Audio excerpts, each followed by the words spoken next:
განვაგრძობთ გამოშვებას თბილისში ვარკეთილის დასახლებაში. თვითხოველების მტკიცებით, უცხო ქვეყნის მოქალაქეებმა რამდენიმე მოზარდი დაქირავებულ სახლში შეიყვანეს, გააშიშვლეს და ფოტოები გადაუღეს. იმედის დილას ეს ფაქტი მეზობლებმა და ბავშვების მშობლებმა შეატყობინეს. ჩვენ შეგნებულად არ ვასახელებთ ამ მოქალაქეების ეროვნებას კონკრეტული ეთნიკური ჯგუფის მიმართ აგრესიის ასარიდებლად.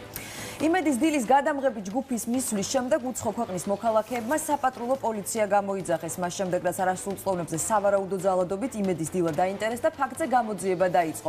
ირინა დოგრაშვილი არკვევდა ამ ამბის დეტალებს. ის ახლა ვარკეთილში შემთხვევის ადგილიდან გვერდება პირდაპირ ეთერში. ირინა, დილა მშვიდობისა, ვისთან გქონდა შეხვედრის საშუალება და რა გაარკვია აი ამ ეტაპზე? დასტურდება ეს ფაქტი?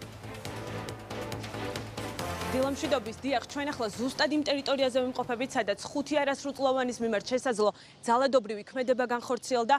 ამბავი მას შემდეგ გახდა ცნობილი, რაც ბავშვებმა გადაწყვიტეს დუმილი დაერღვიათ და მშობლებისთვის მოეთხროთ. დეტალები ვნახოთ ვრცლად სიუჟეტში. შორტებს ხდიანო, მაიკებს ხდიანო, საწოლზე გვაწვენენო და სურათებს გვიღებენ. ეს პორნოგრაფიული რაღაცეები ხდება ამიხსენით?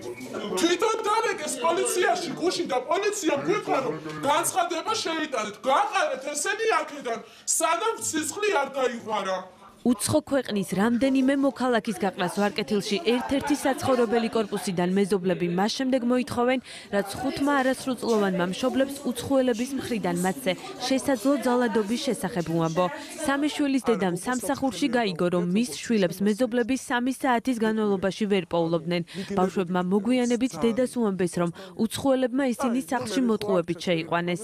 მაიკა გაგხადესო, ბავშვებმა ეძახიან და სურათებს გვიღებდნენ ჩვეულებრივად. ხო და ავედი მე ავიყვანე ყველა 3 ბავშვი ავედი და ვეჩხუბებ. ეხლა კარი გამიღეთ მეთქი, მე გამიღეს კარი, დამალაპარაკეს ბინის მეპატრონე.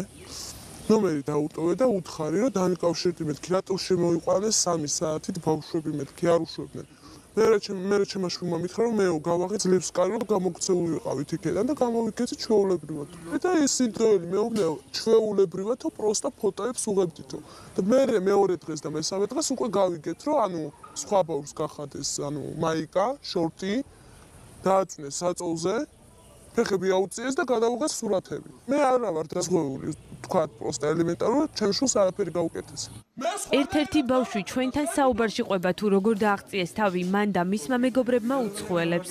ერთ ბავშვს შორტი გახადეს, მაიკა გახადეს და ფეხები აუწიეს, სურათებს უღებდნენ. მე მაიკა გამხადეს და სურათებს მიღებდნენ. და მე კიდე სახლიდან არ გუშვებდნენ. მე ისა სპინერი მქონდა და ხელში ჩავარტყი და გამოვიქეცით. შენ ჩაარტყი და ისე გამოიქეცით. კარები გასუნდა. დიახ. დიახ. როგორ შეგიყვანეს სახლში? ანუ მე ავდიოდი, მერვეზე ჩემ მეგობარს რო დამიძახა და მეოთხეზე იყურებოდნენ ისინი. მე კიდე იმას ვაქნა. კარი გააღო და ხელზე დამიჭირეს აი და ის შემათრიეს სახლში. ჩვენ ამბის გადასამოწმებლად მითითებულ უცხო ქვეყნის მოქალაქეებს მივაკითხეთ. კარებს დიდხანს არ გვიღებდნენ, თუმცა მოგვიანებით ერთ-ერთმა მობილური მოგვეწოდა, რომლითაც სახლის პატრონი ტერიტორიის დატოვებას გთხოვდა. ვის მოლაპარაკებთ? ვინარი? კარტული. აჰა. ერთი წუთი. გამარჯობა.